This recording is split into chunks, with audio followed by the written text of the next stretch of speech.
2 seconds. Okay, over to you, Gordon. Yeah, I think I've just got to click on got it, I think. There we go. Yep. Okay, thank you very much. Okay, my name's Gordon McIntosh. I've known Desiree for at least 12 years, I think. Yes, 12 years indeed. I think it must be about 12 years. Yes. When I was Director of Enterprise Planning and Infrastructure for the city of Aberdeen in Scotland. I won't go into everything just now, but I retired from that role when I was 60. And within 3 months, I ended up as being Deputy Minister of Natural Resources for Newfoundland and Labrador in Canada. And since then, since when COVID came, I came back home. And since then, I've been Chairman and Director of Aberdeen International Associates Limited, which is basically an energy consultancy. And I've got various other hats that I wear, including chairman of a tidal stream company called QED Naval. I'm a director of Aberdeen Renewable Energy Group and a visiting professor at Robert Gordon University in Aberdeen. Is that what you envisaged by way of an initial introduction, Desiree? Yes, absolutely. That was a good introduction. So just go to Betty just to do a quick introduction of her role in Uganda. Yeah, thank you very much. I'm very glad to be here this evening. Thank you, Desiree, for making this meeting possible. I am very excited to learn about how we can collaborate across the board. My name is Betty Namubidu. I work with the Petroleum Authority of Uganda as a manager in charge of national content, national participation, what is commonly known as local content. So my interest here is basically to appreciate any collaborations or any areas that we can work together in terms of capacity building of Ugandans, of course, in the oil and gas sector, but also as we talk about the energy transition, it will be good to know what are the opportunities, how do we work together to diversify these skills and make sure that we bring on board our people to be able to, to get integrated into the energy transition discussion and many other aspects, but I think that should suffice for now. I'm really grateful to be part of this discussion. Thank you, Desiree. Thank you very much, Mrs. Betty. And Dr. Eddie Wifa, if you can do like a quick introduction of your current role. Thank you. Okay, so my name is Eddie. My name is Eddie Wifa. I'm an oil and gas law expert, but now I would say transitioning myself to offshore wind more specifically. So I have both hats depending on where I find myself, and I found that really useful sometimes because what you call oil and gas in certain quarters, you're labeled in a way that's not particularly exciting. So I always have a fallback in terms of my expertise. But oil and gas will always remain my first love. I come from Nigeria, so that's all we've always known and do continue to know. So I've got an oil and gas expert hat in terms of regulations, policies, local content. Betty may not know, but I teach local content in our oil and minerals for good course. So I deal with local content related issues as to what it means regionally and locally. I also convene a number of research and consultancy groups, including the African Natural Resource and Energy Law Network, as well as the Global South Law Network, and both started with funding that we received many years ago in developing that, and we've been able to even recruit research assistants from back in Africa. Well, now second research assistant now.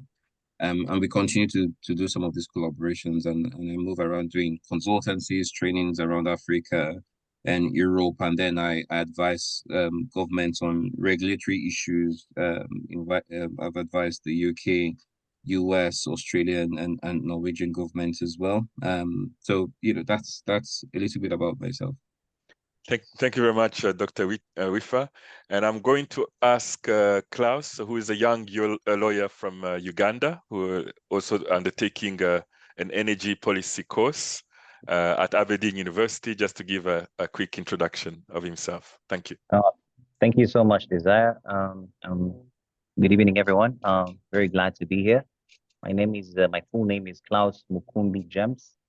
I'm a practicing lawyer in Uganda, actually Ugandan trained lawyer with about 5 years experience. I've gravitated towards corporate and commercial law ever since I left law school, especially my bar course. But over the years, I've taken up quite a number of roles, ranging from telecommunication, media, and technology law. But towards the past few years, I've gravitated towards oil and gas and hydrocarbon extraction, because Uganda seems to be in its nascent age of extracting those resources. So I've taken up quite a number of roles. Previously, I think last year, I was advising on a project for the resettlement of project-affected persons along the East African crude oil pipeline. And that spanned about 6 districts along the course of the East African crude oil pipeline project, along the pipeline. So those districts included Zimbabwe, Masaka. So I was up and about dealing with project-affected persons and dealing directly with community liaison officers to get a feel of what these people really understand and think of the project. I've also advised some oil and gas servicing companies within the industry regarding compliance and regulatory affairs, and also pick their minds on the expectations of the industry. Yeah. Aside from that, my interests lie heavily in hydrocarbon, of course, being that that's an area that we're new in and we're tapping into. But after coming to the University of Aberdeen, the energy transition debate has also dominated most of the discussions I've had at school. So I feel like that's an interesting area that I could be able to learn from. Betty happens to be my classmate, and Dr. Wifa is also one of my instructors. I took on one of his, I think both of his post units last semester, and they're quite insightful, I should say. So I'm really looking forward to this discussion. Thank you. Thank you very much indeed. So I'll just give you the floor, Gordon, just to sort of give us an overview of what you see Aberdeen's experience sort of guiding the Ugandan market to build its oil and gas, but to also see where you would position the energy transition system being developed in Aberdeen and how it can be deployed in the Ugandan market and the regions. Thank you. Yeah, thank you very much. It was interesting to hear all of your backgrounds. It's a really exciting group of people. That's really good. Thank you. I think if I start in oil and gas in Aberdeen and some of my own background in relation to that, I think because Aberdeen has been Europe's oil and gas capital, although we often debate that with Stavanger. There's a bit of fun with my friend Stavanger.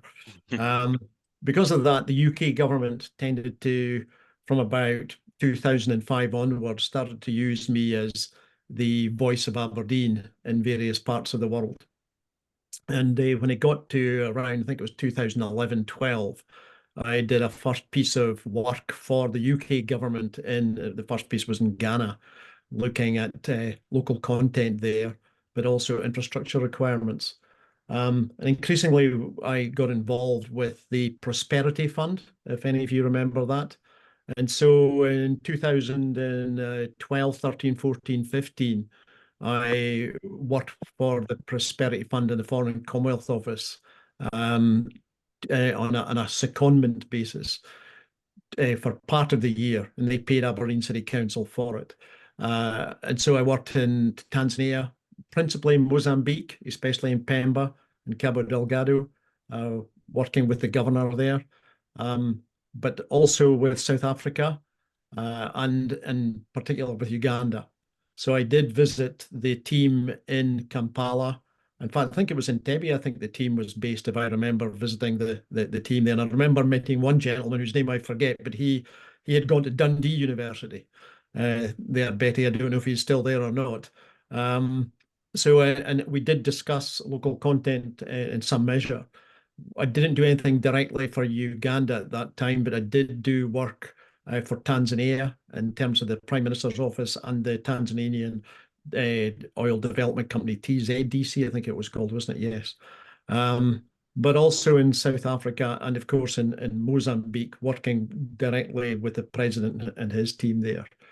Globally, of course, I've worked with Myanmar, which is in a difficult position just now, but also Colombia in relation to local content. And then when I was Deputy Minister in Newfoundland and Labrador, it was my role to challenge the oil and gas companies in terms of the royalty agreements and the community benefit agreements that we put in place. And indeed, I negotiated the agreement with Equinor most recently for Bay du Nord in 2019. And it's that kind of background, I think, that Aberdeen has in relation to that kind of global reach. And in particular, the universities have got a very, very solid background in law and economics. And both my sons, in fact, did law and economics at Aberdeen, one of whom I work with now in Aberdeen International Associates. The other one was a practicing lawyer with Burness Paul, if you've heard of them, in terms of corporate law. And he now is legal counsel for the biggest pipeline company in the UK called Kellis Midstream. So I mention that because I know I've got at least two legal people with us tonight. So that piece there, especially the piece in Newfoundland, where we had to review and we were always looking at our competitiveness in relation to our local content policy. And it's the implementation of local content policy, Betty, that's very important for me, because you can have a local content policy, but if you cannot implement it and cannot help your local supply chain to become competitive, then it's not worth very much if your companies can't deliver to the quality standards and deliver what's needed. So that ability to help develop the supply chain for me has always been what I've tried to do. And if I go right back to 1984, when I left KPMG and joined the North East Scotland Development Authority, that was my role then, to work with Aberdeen companies to help them diversify into or indeed start up in oil and gas and build their capacity, whether it's human capacity or technical capacity, to be able to work to the high standards that the international oil companies demand in terms of quality. So, I think that background that Aberdeen and the many Aberdeen companies, including over 80 training companies in Aberdeen, who, if you include the universities, there's over 80 training organisations that we identified actually for work with, again, for the UK government, for Myanmar in the past. And that is always, I think, something that Aberdeen has to offer the rest of the world in relation to energy. Renewable energy. And renewable energy, I started because of all the issues there's been in the oil and gas industry in relation to oil price drops, 5 in my lifetime. So I've experienced that and had to deal with that. It got to about 1997, 98, and I started looking at renewable energy and thinking not from an environment, I'll have to confess, not from an environmental perspective, but from an economic development perspective. I was keen to get our supply chain to diversify. So I set up a group to look at the opportunities that renewable energy might bring. I got a local journalist together with 9 business representatives to sit as a committee and look at the opportunity. And my challenge to them was to develop a business plan and an organisation to take that forward. So that resulted in Aberdeen Renewable Energy Group being established. And it had key roles in a number of things, but probably the ones, if you know the renewable energy industry, we established All Energy in Aberdeen, and it continued there until 2013 when it was bought by an international exhibition and conference company, and they shifted it to Glasgow. Unfortunately, I think it should be back in Aberdeen, but never mind. And also we did the Aberdeen Bay Wind Farm, which was initially called and still is called the European Offshore Wind Deployment Centre.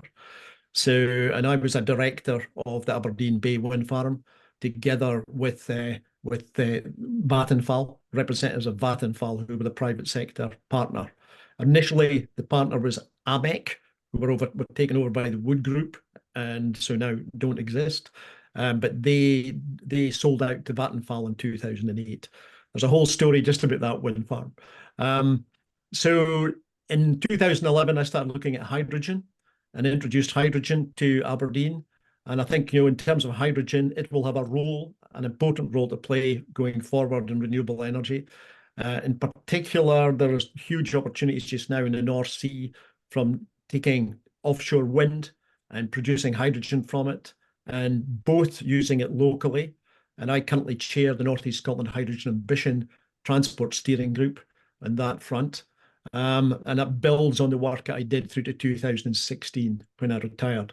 So before I retired, we had the largest bus fleet in Europe in place, hydrogen bus fleet, and we had 2 fueling stations, 2 electrolyzers, and a facility to service buses and other vehicles in our Kitty Brewster depot, and worked with First Bus and Stagecoach to do that. Today, there are over 80 vehicles in Aberdeen, hydrogen vehicles, waste vehicles, street sweepers, cars. So we worked closely with Toyota and still do, and Hyundai to introduce hydrogen cars into Aberdeen and through a car club.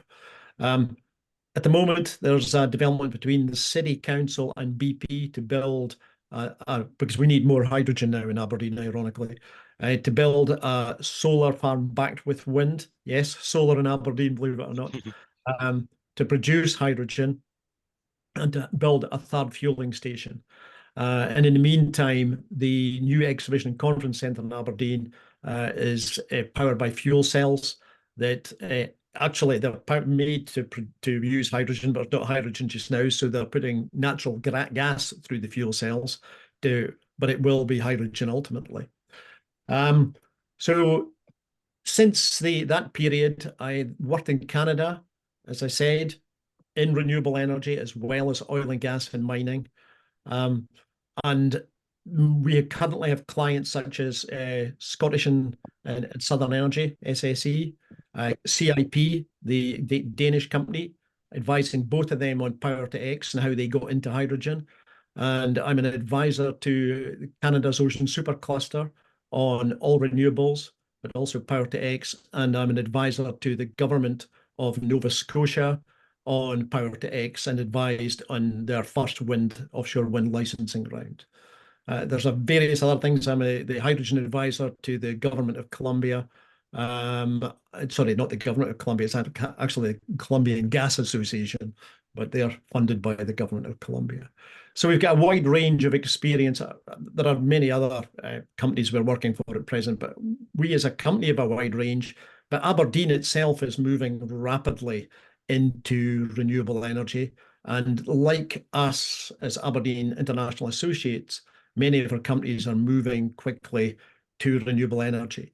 And I think for Uganda, and I would say I spoke at the Mining and Energy Conference, I think it's termed, in Kampala in 2014. I spoke and then visited twice after that with the British government. It was a guy called Eric Olanaya. Betty, if that means anything to you. So it was Eric was the gentleman who I worked with through I know he's left his position there now, but I still he's still a Facebook friend. So I hear from him occasionally. So yeah, so I know the country well. I think it's a fantastic country, a beautiful country. I was lucky enough to travel up country as well to Murchison and speak to the mayor, 2 mayors of 2 of the communities in terms of community engagement and how to work with these oil and gas companies in particular. So yeah, very interested in cooperating and collaborating with the team here and with the broader Ugandan team. Thank you very much, Mr. McIntosh. And I'd like to ask Dr. Wifa if you could make a comment on building Uganda oil and gas policy, local content capacity, and how you see the need as well for the entire region, because almost the entire region of East Africa is moving towards an oil and gas production era.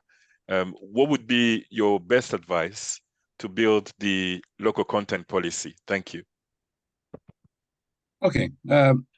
I was unaware that I would speak here, so that's almost putting me on the spot. But again, as lawyers, that's also what we enjoy. We get excited when we're put on the spot. For many reasons, particularly the fact that we are more honest when put on the spot. So do forgive me if I say a couple of things that were unplanned. But if you look at the chart, I put in a book. It's a free book on oil and wealth development in Uganda. So if you if you open it wasn't planned as well, but once I got on this call, I just thought, I might just share that book with everyone just to get some of the, you might want to have a look at it.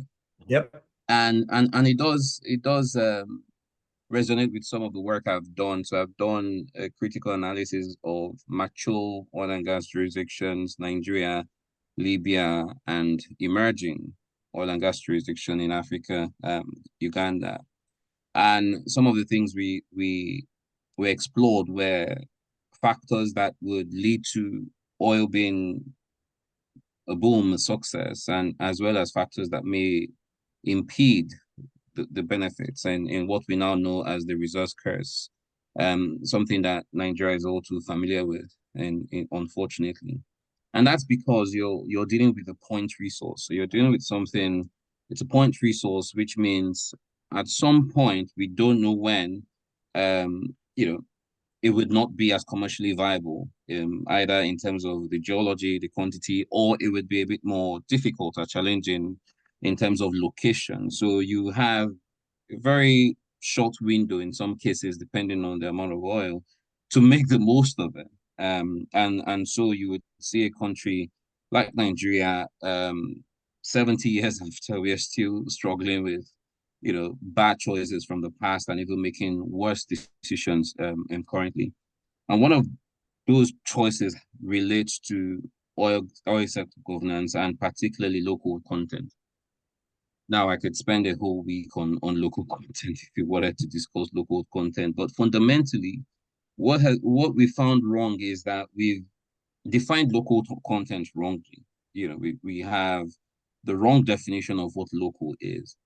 And so, for example, in relation to oil, would local be Aberdeen if oil is found here in Aberdeen or just not too far offshore Aberdeen? Would local be Aberdeen or will local be United Kingdom? What would you prefer?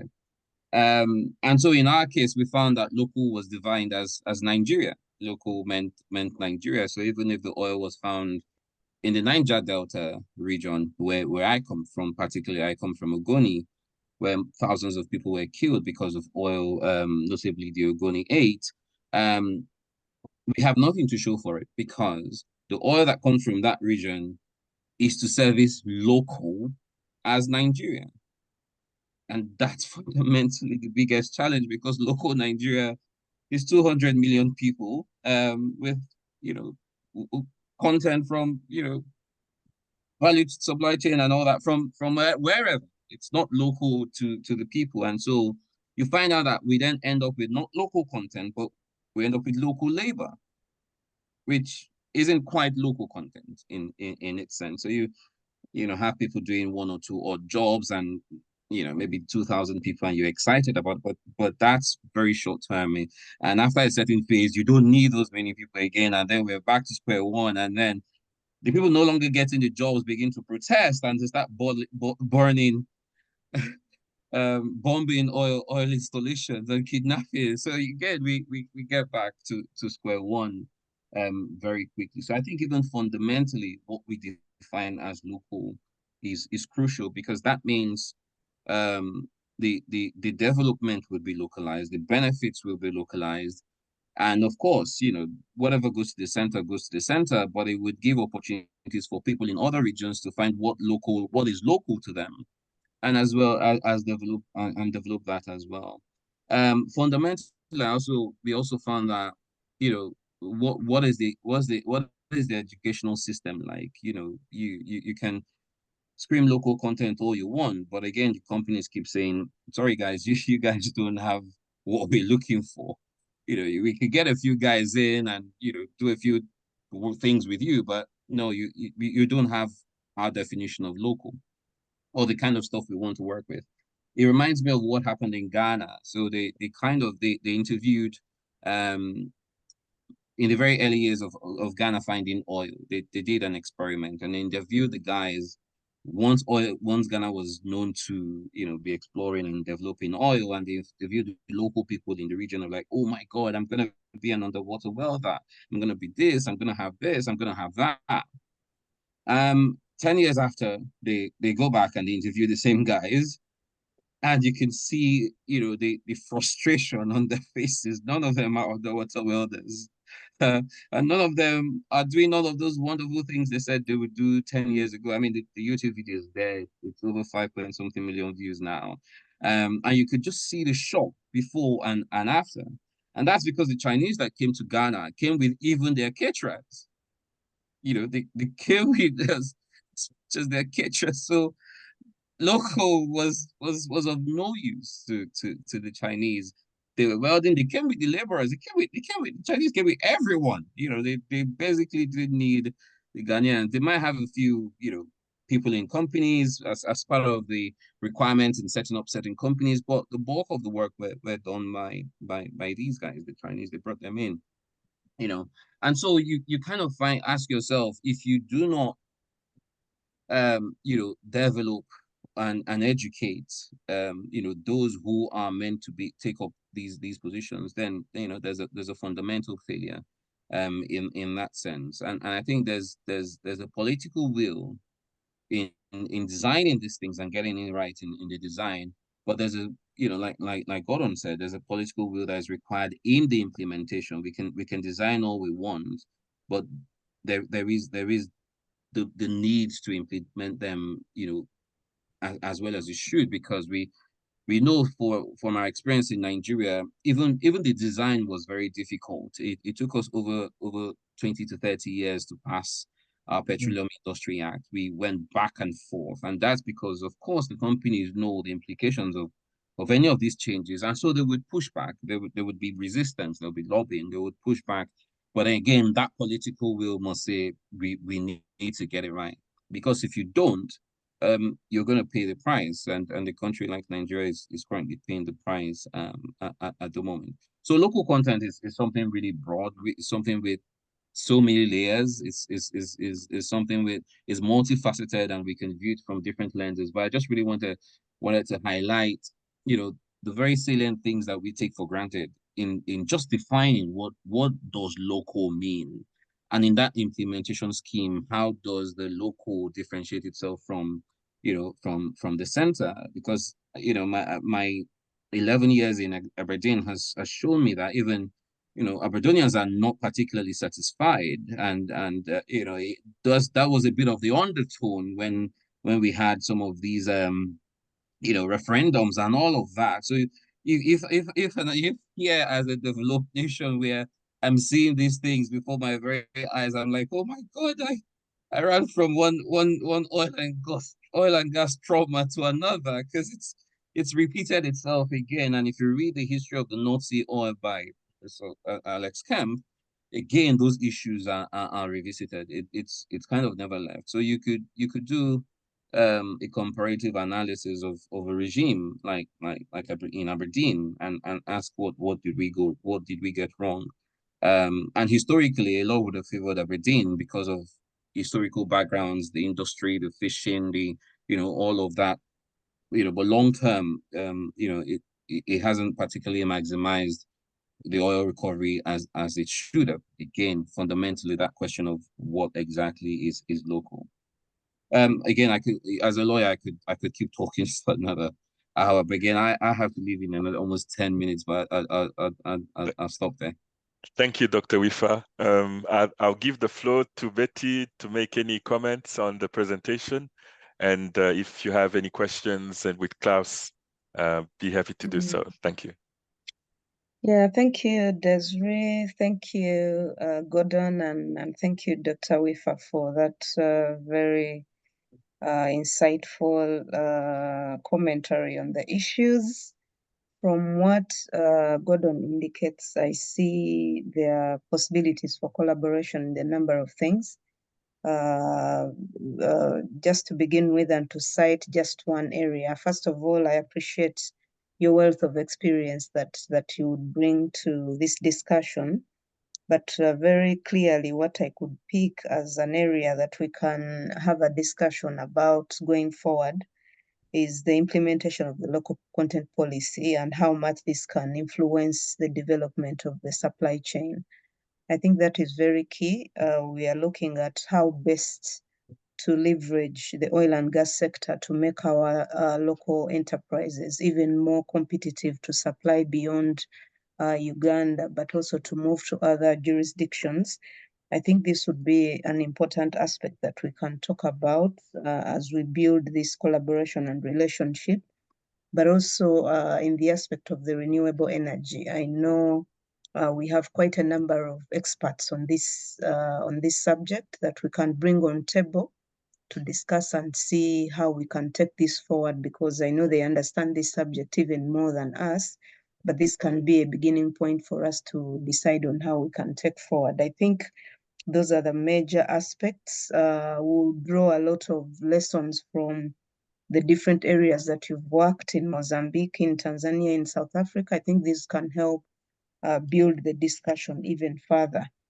Now, coming to Dr. Wifa, I think I have also had a previous engagement with him on some of the work he has done in Uganda. He has also had, maybe for Klaus's info, he has had some discussion with the National Oil Company. He has actually delivered a training, a capacity building training to the legal team of the National Oil Company. And at one point I was thinking if we can have a discussion with the director legal of the Petroleum Authority of Uganda, we can see how we can bring on this discussion, but from the regulator point of view.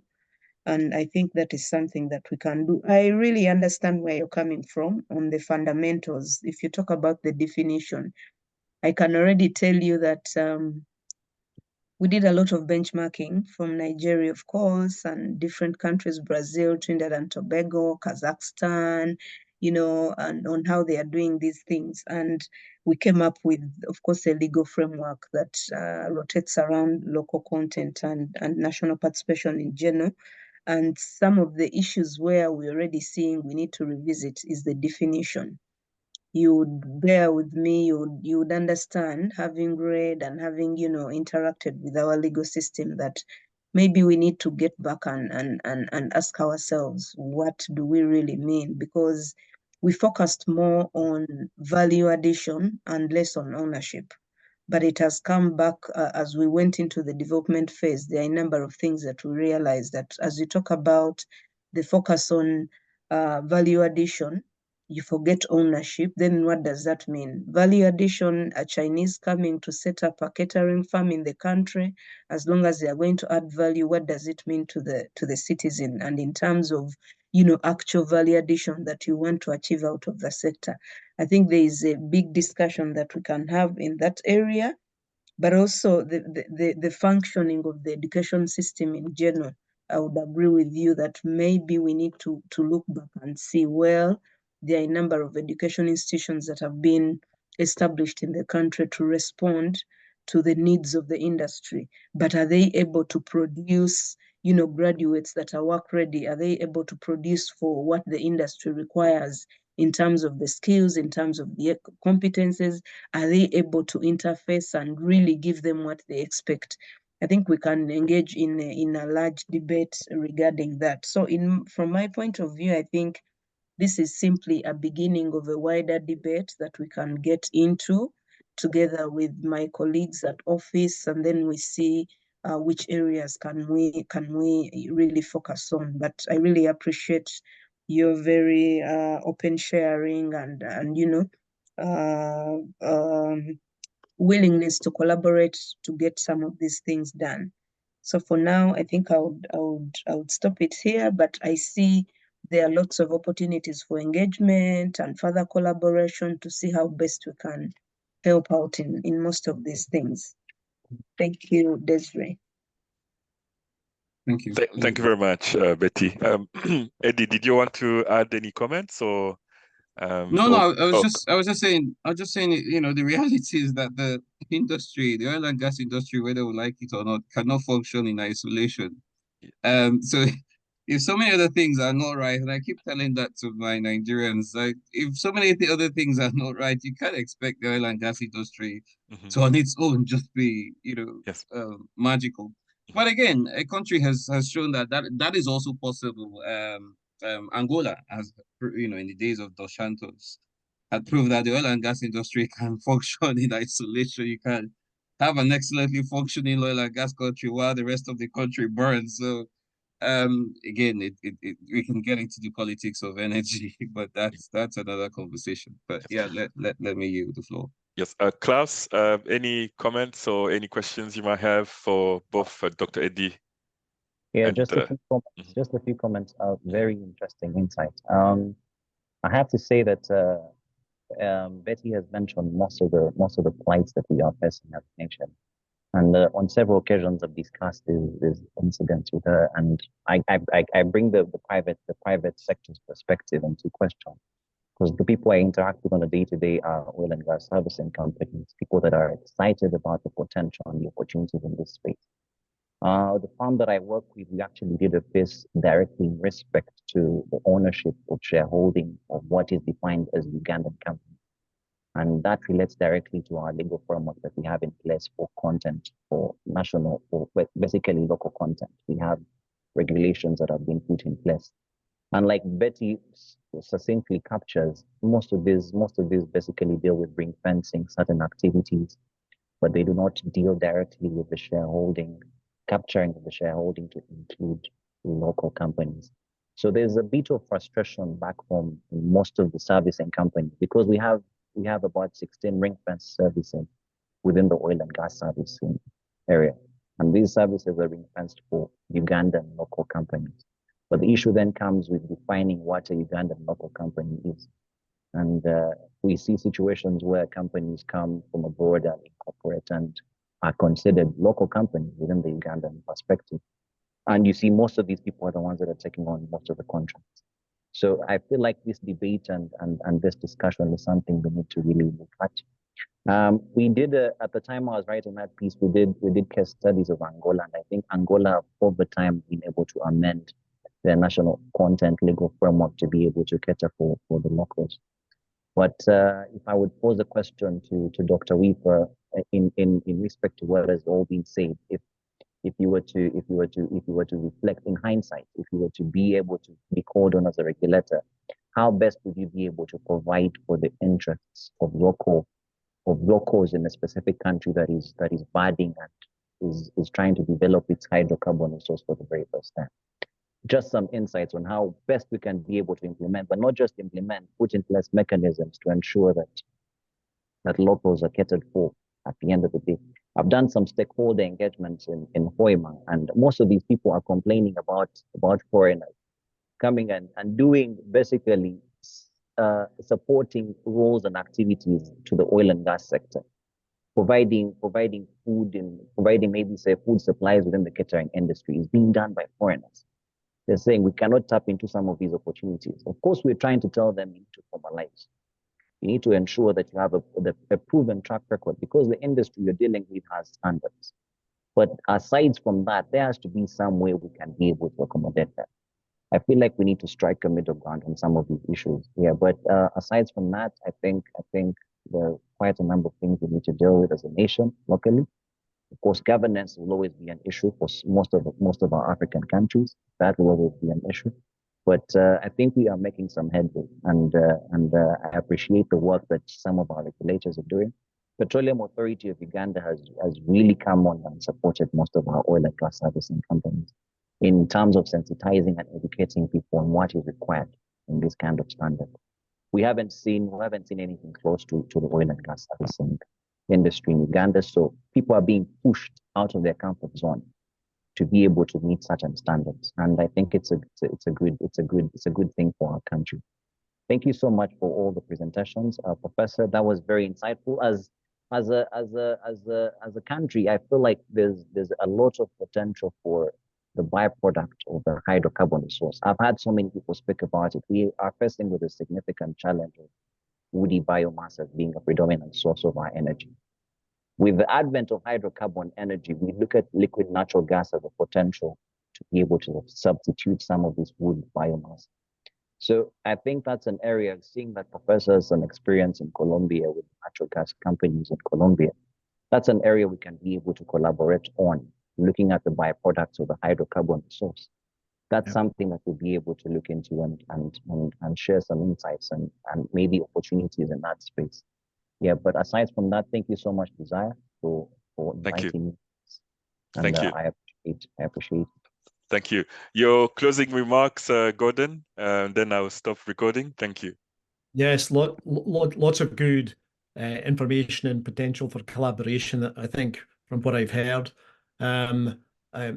All sorts of opportunities to learn from other places. That last point about Colombia, yeah, absolutely. And there's going to be different solutions for different parts of the world as we get through the transition. And I'm a big advocate for the use of natural gas in places like Mozambique, like Uganda, where you have with Total the gas coming through there. I was in the Bahamas meeting the Minister of Transport there in October, and they made a decision to go to natural gas, which is a big step forward because currently all of the islands are very, very rich area, but they're totally dependent on diesel at the moment for the production of power. And they're moving to natural gas, and that is a fantastic step forward for them.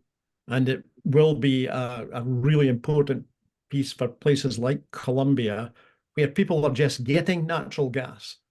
We've never had any way to heat things other than through using wood in the past. So for them to move off something like natural gas now to no solution would be a real step backwards. So there's a balance here between the political reality of countries and what can be used to provide electricity and heat, and the aspirations to move quickly. And I think the developed countries really need to shoulder this piece. They need to go forward and, yes, produce green hydrogen instead of blue hydrogen, because blue hydrogen would be the next step for me for somewhere like Uganda, natural gas and blue hydrogen. And, so there's going to be different solutions for different parts of the world. Yeah. Thank you very much indeed.